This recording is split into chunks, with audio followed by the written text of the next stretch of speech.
Hello everyone, welcome to maths up to infinity. तो हम UP TET 2016 का question paper solve कर रहे थे। अपर प्राइमरी लेवल का 2016 का जो क्वेश्चन पेपर है उसमें जो मैथ का पोर्शन आता है वो हम डिस्कस कर रहे थे, तो उसी को कंटिन्यू करेंगे। जो इससे पहले के क्वेश्चंस हैं वो ऑलरेडी प्रीवियस वीडियो के अंदर डिस्कस कर चुके हैं, तो उसे अब आगे कंटिन्यू करते हैं। अवर फर्स्ट क्वेश्चन, एक ठोस बेलन का संपूर्ण पृष्ठ क्षेत्रफल 462 वर्ग सेंटीमीटर है। यदि इसका वक्र पृष्ठ क्षेत्रफल संपूर्ण पृष्ठ क्षेत्रफल का 1/3 हो तो बेलन का आयतन क्या होगा। यहां हमें संपूर्ण पृष्ठ क्षेत्रफल दे रखा है। संपूर्ण पृष्ठ क्षेत्रफल ये दिया है 462 सेंटीमीटर स्क्वायर, और जो वक्र पृष्ठ क्षेत्रफल और संपूर्ण पृष्ठ क्षेत्रफल, इन दोनों में एक रिलेशन है। वक्र पृष्ठ क्षेत्रफल क्या है? 1/3 संपूर्ण पृष्ठ क्षेत्रफल। तो यहां से वक्र पृष्ठ क्षेत्रफल की वैल्यू आ जाएगी, यहां वैल्यू रख देते हैं। क्या बनेगा? 1/3 संपूर्ण पृष्ठ क्षेत्रफल कितना है? 462। ये हो जाएगा कट के 154 सेंटीमीटर स्क्वायर। तो अब हमारे पास संपूर्ण पृष्ठ क्षेत्रफल भी है और वक्र पृष्ठ क्षेत्रफल भी है।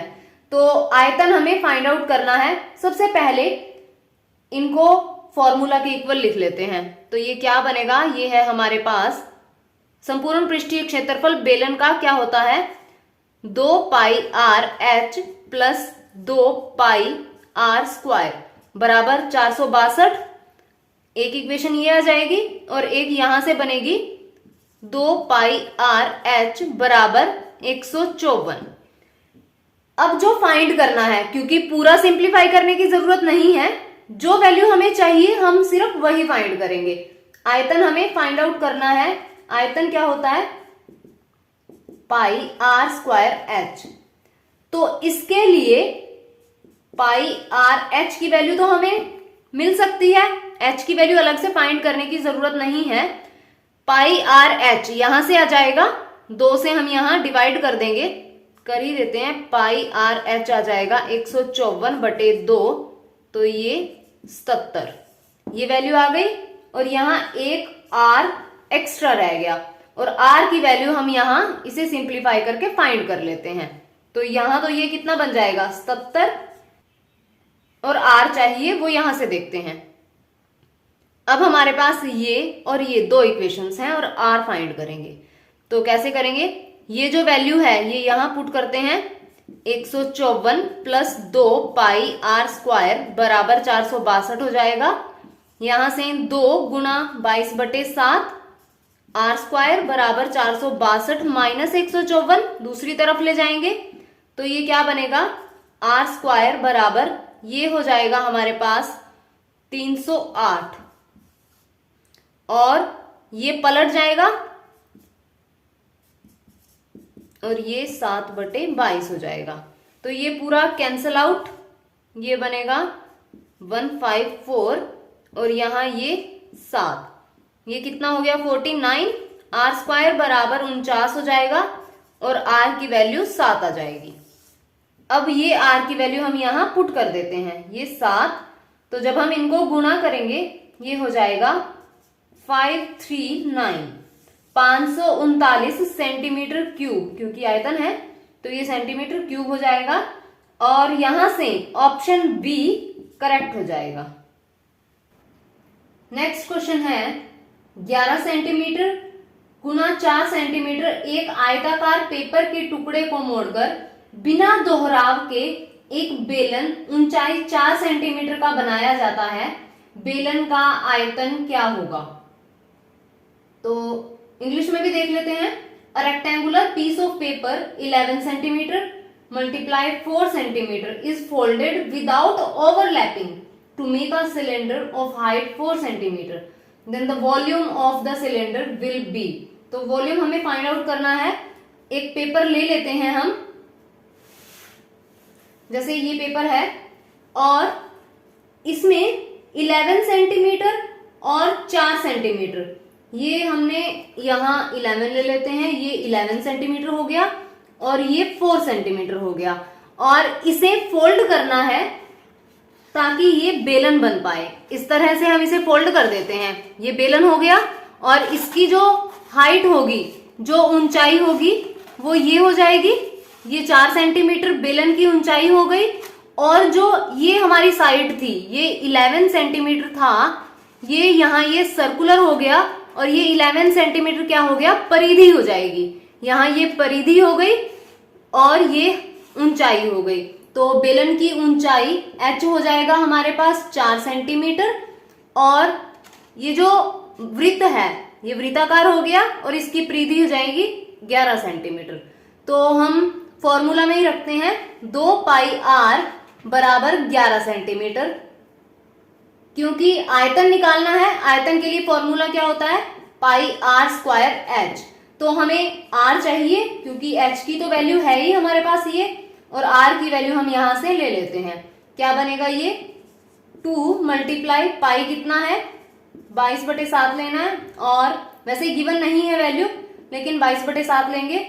और यहाँ ये r बराबर 11, तो ये r क्या हो जाएगा 11 और यहाँ 1/2 7/22, ये कैंसिल आउट हो जाएगा। तो r की वैल्यू आ जाएगी हमारे पास 7/4। यहां वैल्यू हम पुट कर देते हैं, पाई 22/7 और r स्क्वायर 7/4 2 बार लिखा जाएगा और यहाँ h है हमारे पास 4। ये कैंसल आउट, यहाँ ये कैंसल आउट और यहाँ ये हो जाएगा 2 11 हो गया 77/2। तो 70/2 ये हो गया हमारे पास 38.5 सेंटीमीटर क्यूब और ये बेलन का आयतन हो जाएगा। और यहां से ऑप्शन बी करेक्ट हो जाएगा, ऑप्शन बी यहां करेक्ट होगा। नेक्स्ट क्वेश्चन है रेखाओं x + 2y - 3 = 0 और 2x + 4y + 11 = 0। ये ग्राफ जो बनेगा इनका एक दूसरे को काटते होंगे, एक दूसरे के संपाती होंगी, समांतर होंगी या फिर लंबवत होंगी। तो इसके लिए हमें क्या करना है, ग्राफ बनाने की जरूरत नहीं है। जैसे a1x + b1y + c1 ये 0 हो जाता है अगर 2 इक्वेशन दे रखी हूं। a2x + b2y + c2 = 0। a1/a2 करेंगे और b1/b2 करेंगे, c1/c2 करेंगे। अगर तो ये तीनों बराबर आ जाती हैं तब ये क्या करेंगे, संपाती हो जाती हैं, बराबर हों, तीनों इक्वल हों तो ये संपाती हो जाएंगी, कंसाइड करेंगी। और अगर a1/a2 बराबर हो जाए b1/b2 के और c1/c2 के बराबर ना हो तो ये क्या हो जाएंगी, पैरेलल हो जाएंगी, समांतर, फिर पैरेलल हो जाएंगी। और अगर a1/a2 बराबर नहीं है b1/b2 के और c1/c2 बराबर हो जाए, इतना ही चेक हो जाए काफी रहता है, तब ये क्या होगा, इंटरसेक्ट करेंगी एक दूसरे को काटती हुई होंगी। तो यहां से चेक कर लेते हैं। ये जो फर्स्ट इक्वेशन है a1 x का कोफिशिएंट ये 1 हो जाएगा, b1 है हमारे पास 2, c1 है -3। ध्यान रखना है ये 0 के एक तरफ होना चाहिए, पूरी जो ये इक्वेशन है = 0 हो, अगर नहीं है तो एक तरफ करना होता है। तो a2 2 है हमारे पास, b2 4 और c2 कितना है 11। तो a1/a2 देखेंगे 1/2 हो जाएगा और b1/b2 करेंगे 2/4 कैंसिल आउट हो रहा है, 1/2 हो जाएगा, c1/c2 ये कितना होगा -3/11। तो इसका मतलब ये a1/a2 बराबर b1/b2 आ रहा है और c1/c2 बराबर नहीं है।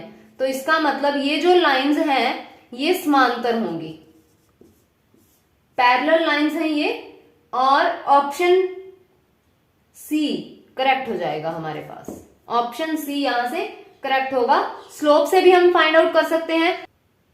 वैसे भी यहाँ अगर इस इक्वेशन को 2 से डिवाइड कर दे पूरी इक्वेशन को, तो x का कोफिशिएंट एंड y का कोफिशिएंट सेम हो रहा है, सिर्फ हमारे पास यहाँ ये कांस्टेंट टर्म है, ये अलग आएगी। तो इस केस के अंदर समांतर होती हैं लाइंस, +2 में जैसे हम करते हैं, और स्लोप फाइंड करके डेरिवेटिव से भी हम चेक कर सकते हैं। तो इस तरह से ये इजी है, ऑप्शन सी करेक्ट बनेगा। नेक्स्ट क्वेश्चन, राष्ट्रीय पाठ्यचर्या की रूपरेखा 2005 के अनुसार गणित का अनुक्रम भाषा से पहले, भाषा के बाद, विज्ञान के बाद, सामाजिक विज्ञान के बाद। तो इसमें ऑप्शन बी करेक्ट बनेगा, भाषा के बाद, आफ्टर लैंग्वेज। और नेक्स्ट, गणित शिक्षण में आगमन विधि द्वारा हम आगे बढ़ते हैं।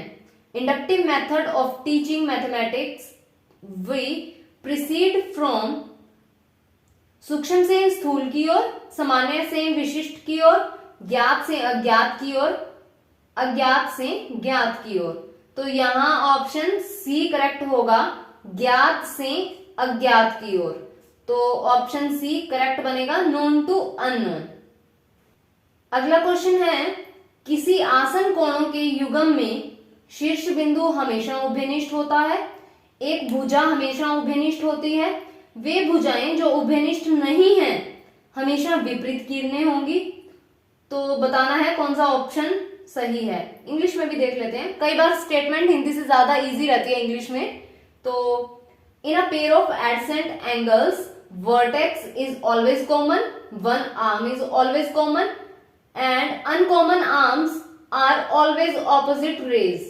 तो यहां देख लेते हैं पहले कि आसन कोण होता कौन सा है। तो जो इस तरह के कोण होते हैं, जैसे ये, इसको 1 लिख देते हैं और ये 2, तो ये आसन कोण बनेंगे, कोण 1 और कोण 2 ये आसन होंगे। तो क्या इनमें कॉमन है, शीर्ष बिंदु हमेशा उभयनिष्ठ होता है, शीर्ष बिंदु मतलब वर्टेक्स, तो वर्टेक्स हमेशा कॉमन रहेगा, ये आसन कोण है तो ये एक वर्टेक्स हमेशा कॉमन होगा। और जो ये एक लाइन है, one arm is always common, एक आर्म भी इसमें कॉमन रहती है। तो यहां this one is true and second is also true कि वर्टेक्स भी कॉमन होगा और आर्म भी कॉमन होगा। Uncommon arms are always opposite rays, ये कोई जरूरी नहीं होता कि वे भुजाएं जो उभयनिष्ठ नहीं है हमेशा विपरीत किरणें हों, ऐसा कोई जरूरी नहीं है। तो जो 3rd नंबर दिया है हमें वो फॉल्स है, वो असत्य है। तो ऑप्शन बी यहाँ करेक्ट हो जाएगा। ध्यान रहे कई बार इस तरह से आ जाता है, जैसे ये कोण है, ये 1, ये 2 और इसे 3 ले लेते हैं। तो यहाँ हम 1 और 3 को आसन कोण नहीं कहेंगे, एडसेंट एंगल्स नहीं है ये, क्योंकि वर्टेक्स तो कॉमन है लेकिन आर्म कॉमन नहीं है। जो ये आर्म है इसकी, तो ये कोण 3 में नहीं है और इसमें ये कोण 1 में नहीं है। तो 1 और 3 यहाँ बिल्कुल भी आसन कोण नहीं होंगे, ये कॉमन होना ही चाहिए। तो इस क्वेश्चन के अंदर ऑप्शन बी करेक्ट होगा। जो तीसरा हमें दिया है पॉइंट वो असत्य है। नेक्स्ट क्वेश्चन, यदि समबाहु त्रिभुज का क्षेत्रफल a, कोई समबाहु त्रिभुज है, क्षेत्रफल a दिया है जिसका, और इसकी ऊंचाई b है, ये b है हमारे पास, और क्षेत्रफल जो है वो एरिया हमें दिया है a। तो हमें वैल्यू किसकी देखनी है, b² a की, इसकी वैल्यू फाइंड आउट करनी है। क्यों ना हम b और a दोनों को किसी एक वेरिएबल के अंदर ले लें। अगर हम यहाँ एक में ले लेंगे तो हो सकता है वो कैंसिल आउट हो जाए। तो हम मान लेते हैं कि इसकी साइड x है, तो ये पूरी कितनी हो जाएगी, x हो जाएगी। समबाहु है, समान भुजाएं होंगी, तो ये जो ऊंचाई है ये मिड पॉइंट होगा, तो ये कितनी रह जाएगी, x/2। तो यहां से b की हम वैल्यू दे लेते हैं। ये 90 डिग्री का एंगल, फॉर्मूला होता है लंब स्क्वायर बराबर कर्ण स्क्वायर माइनस आधार स्क्वायर। तो यहां वैल्यू रखते हैं, लंब कितना है, b² बराबर कर्ण x² माइनस x²/4, स्क्वायर करेंगे तो x² / 4 हो जाएगा। तो ये b² क्या बन जाएगा हमारे पास, 3x² बटे 4 और b क्या बनेगा, वैसे तो b की वैल्यू चाहिए नहीं, b² ही चाहिए हमें तो, और a यहां है एरिया, तो एरिया होता क्या है त्रिभुज का, 1/2 गुना आधार गुना ऊंचाई। तो आधार कितना है x और ऊंचाई कितनी है b, तो b की वैल्यू देख ही लेते हैं, b हो जाएगा स्क्वायर रूट हो जाएगा यहाँ √3/2x, तो वैल्यू रखते हैं 1/2, आधार है x और ऊंचाई है √3/2x, तो ये हो जाएगा √3/4x²। अब a भी हमारे पास x में आ गया, ये हमने क्या निकाला है क्षेत्रफल, तो a के बराबर ही हुआ ये, और b² भी हमारे पास x में आ गया, तो यहां वैल्यू पुट कर देते हैं, ये क्या बन जाएगा b² 3x² बटे 4 ओवर a कितना है √3/4x², तो ये क्या बनेगा 3x² बटे 4 गुना 4 बटे √3x², x² से x² कैंसिल आउट, 4 से 4, 3/√3, तो ये क्या हो जाएगा हमारे पास √3, तो यहां से ऑप्शन डी हमारे पास करेक्ट हो जाएगा। नेक्स्ट क्वेश्चन है, एक पार्टी में 10 पुरुष हैं, यदि प्रत्येक इसमें दूसरे से केवल एक बार हाथ मिलाता है तो हाथ मिलाने की कुल संख्या क्या होगी। परमुटेशन एंड कॉम्बिनेशन जो हम +1 +2 के अंदर करते हैं उसका क्वेश्चन है ये। There are 10 persons in a party, if each one of them shakes hand with other exactly once, the total number of hand shakes. तो यहां n अगर पर्सन हो, हम टोटल पर्सन n ले लेते हैं फॉर्मूला देखने के लिए, n अगर टोटल पर्सन हो और हर बंदा दूसरे बंदे के साथ हैंडशेक करे तो टोटल नंबर ऑफ हैंडशेक्स कितने होंगे, NC2, क्योंकि 2 बंदे ही आपस में हैंडशेक कर पाएंगे तो ये n कॉम्बिनेशन 2 हो जाएगा, और ये जब हम ओपन करेंगे तो ये बनेगा n(n-1/2।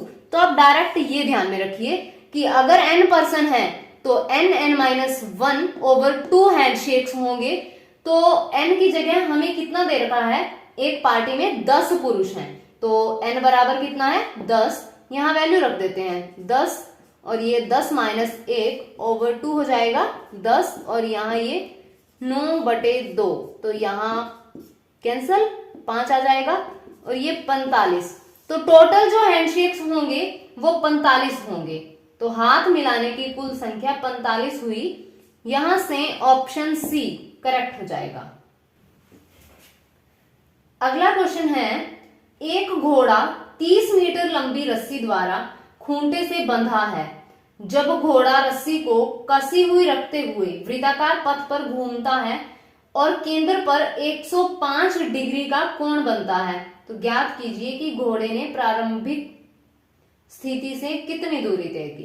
तो यहां घोड़ा बंधा है और ये कोई 30 मीटर रस्सी है, तो 30 मीटर रस्सी से पूरा कस के वो वृत्ताकार घूमता है इस तरह से, और जो कोण बनता है वो यहां से प्रारंभिक से यहां मान लेते हैं हम, कोई 105 डिग्री का कोण बनता है रस्सी, तो ये 30 मीटर है, तो ये 30 हो जाएगा, ये भी 30 हो जाएगा, यानी ये जो वृत्त है इसकी त्रिज्या हुई 30, तो यहां 105 डिग्री का कोण बन रहा है, तो घोड़े द्वारा तय की गई दूरी बतानी है, तो घोड़ा यहां से चला ये यहां तक, इतनी दूरी हमें बतानी है, तो फॉर्मूला होता है हमारे पास θ/360, और यहां गुना हो जाती है 2πr, अगर इस चाप की दूरी देखनी हो तो, और अगर इस पूरे का क्षेत्रफल, ये त्रिज्याखंड हो जाएगा ना, इसका क्षेत्रफल देखना हो तो फॉर्मूला क्या होता है θ/360, यहाँ πr² हो जाएगा। क्षेत्रफल देखना है तो यहाँ क्षेत्रफल आ जाएगा, अदरवाइज यहाँ ये परिधि आ जाएगी। अगर हमें दूरी देखनी है तो कंफ्यूज नहीं होना यहाँ, तो दूरी के लिए ये 2πr आ जाएगा। थीटा कितना है, जो यहाँ केंद्र पर हमारे पास एंगल बनेगा, तो ये 105 बटे 360 गुना 2 और यहाँ ये हो जाएगा 22 बटे 7 और r जो हमारी ये त्रिज्या है 30, यहां कैंसल आउट कर देंगे तो ये कितना बन जाएगा हमारे पास, ये 15 हो गया और यहां ये देख लेते हैं ये 12, 5 एंड यहाँ 4, तो ये 2 और यहाँ ये 11, तो ये कितना हो जाएगा, यहाँ 5 रह गया और ये 11, तो ये हो जाएगा हमारे पास 55। तो 55 मीटर्स जो घोड़ा है वो दूरी तय करता है 55 मीटर, और यहां से ऑप्शन ए करेक्ट हो जाएगा। नेक्स्ट क्वेश्चन प्रोबेबिलिटी का क्वेश्चन है, एक व्यक्ति और उसकी पत्नी 2 रिक्त स्थानों के साक्षात्कार में आते हैं। पति के चुने जाने की प्रायिकता 1/7 है और पत्नी के चुने जाने की प्रायिकता 1/5 है। इनमें से किसी एक के चुने जाने की प्रायिकता हमें फाइंड करनी है। इंग्लिश में देख लेते हैं। A man and his wife appear for an interview for 2 post. The probability of husband selection is 1/7। Probability husband की सिलेक्शन की 1/7 इस तरह लिख देते हैं, और प्रोबेबिलिटी वाइफ के सिलेक्शन की 1/5। और हमें what is the probability of only one of them will be selected, एक ही सिलेक्ट होना चाहिए, तो प्रोबेबिलिटी एक के चुने जाने की यहां लिख देते हैं 1 विल बी सिलेक्टेड। तो क्या होगा, अगर हस्बैंड की सिलेक्शन हुई तो वाइफ की नहीं होनी चाहिए, वाइफ की हुई तो हस्बैंड की नहीं होनी चाहिए, तो क्या बनेगा, प्रोबेबिलिटी हस्बैंड सिलेक्टेड, तो वाइफ की सिलेक्शन नहीं होने के लिए हम यहां बार लगा देते हैं। या तो ये पॉसिबिलिटी हो या फिर प्रोबेबिलिटी हस्बैंड की सिलेक्शन ना हो और वाइफ की सिलेक्शन हो जाए। तो जहां या आ जाएगा ना कि या तो ये केस बनेगा कि हस्बैंड सिलेक्ट हो या ये केस बनेगा कि वाइफ सिलेक्ट हो, वहां बीच में हमेशा एडिशन का साइन आता है। तो यहां हम फाइंड कर लेते हैं वाइफ सिलेक्शन की प्रोबेबिलिटी तो हमें गिवन है, वाइफ सिलेक्शन ना होने की प्रोबेबिलिटी हम देख लेते हैं। तो प्रोबेबिलिटी हस्बैंड की सिलेक्शन ना हो, टोटल प्रोबेबिलिटी 1 होती है, सिलेक्शन की 1/7 है, तो ना होने की 1 - 1/7 हो जाएगी, तो ये बनेगा हमारे पास 6/7। और प्रोबेबिलिटी वाइफ सिलेक्ट ना हो तो ये 1 - 1/5 हो जाएगा, तो यहां बनेगा 4/5।